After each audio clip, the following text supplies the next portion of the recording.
Announce to all the people all over the world.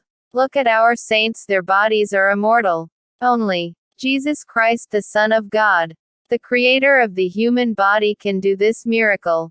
Proof that Jesus Christ, the Son of God, created the human body and that he alone has the power to perform this miracle.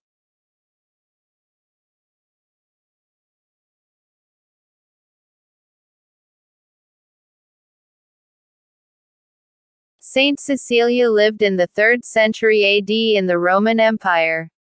She was born to a noble family in Rome.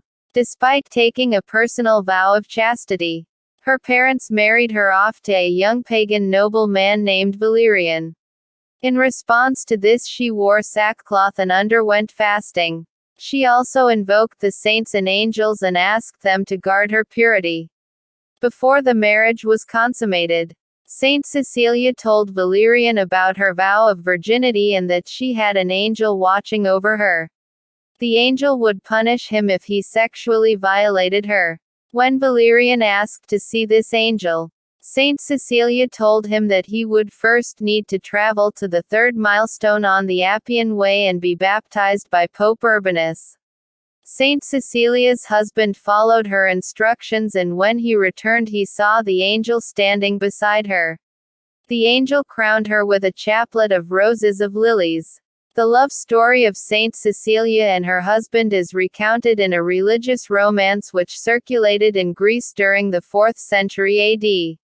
When Valerian's brother Tiberius found out about the angel, he also asked to be baptized.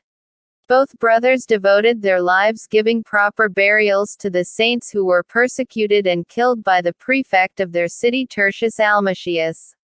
Valerian and Tiberius were eventually arrested for their subversive activities and brought before Tertius Almatius. He ordered them to make a sacrifice to the pagan gods. But they refused, and for this they were executed. While her husband and brother-in-law were giving burials, Saint Cecilia devoted her time to her own ministry. She preached about the good news and was able to convert over 400 people. Most of those converts were baptized by Pope Urbanus.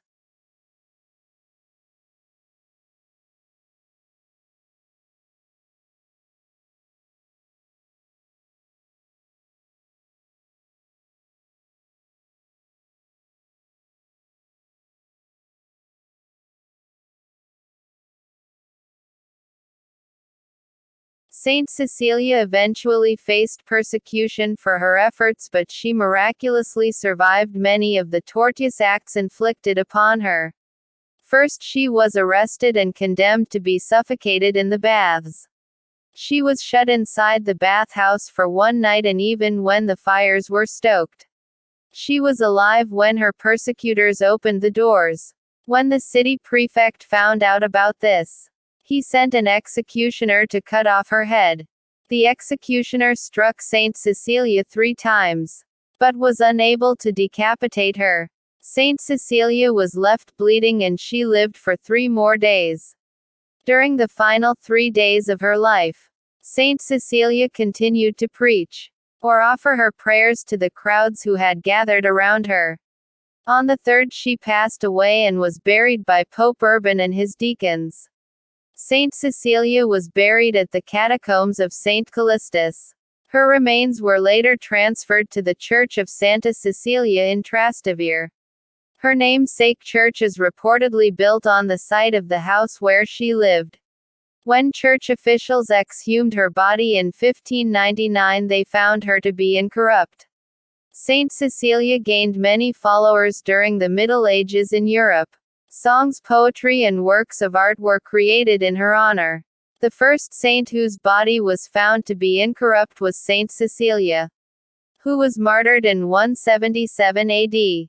Her remains were moved to a new site in 822 AD. And in 1599 an exhumation revealed her body to be incorrupt. Over the centuries, more than 100 cases of saints whose bodies have remained incorruptible have come to light. Sometimes, as with Saint Cecilia, many years after their death, the Christians' catacombs of Rome depicts his statue of Saint Cecilia, a copy of the celebrated work sculptured by Stefano Maderno in 1599. The statue represents the position in which Saint Cecilia's body was found. Saint Cecilia is the patron saint of great musicians, poets, and hymns. She is one of the most revered early Roman martyrs and one of the 7 women commemorated in the canon of the Mass. We celebrate the feast day of Saint Cecilia every year on November 22, and as this day approaches, let us reflect on her extraordinary life and steadfast faith.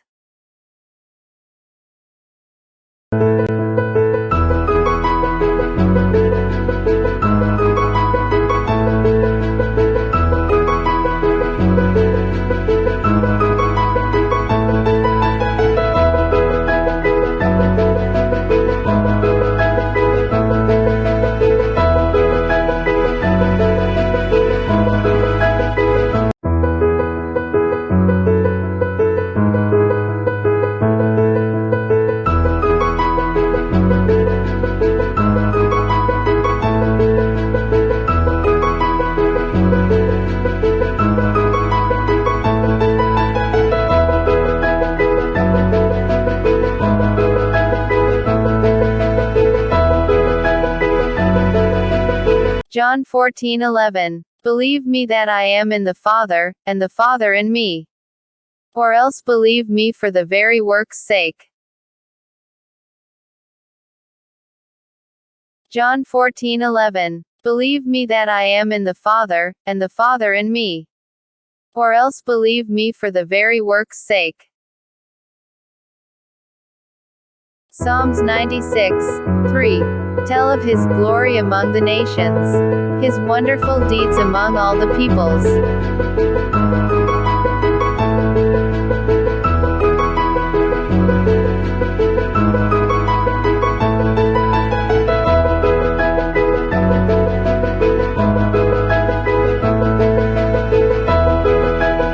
Psalms 98:1. Oh, sing to the Lord a new song, for he has done marvelous things. His right hand and his holy arm has gotten him the victory.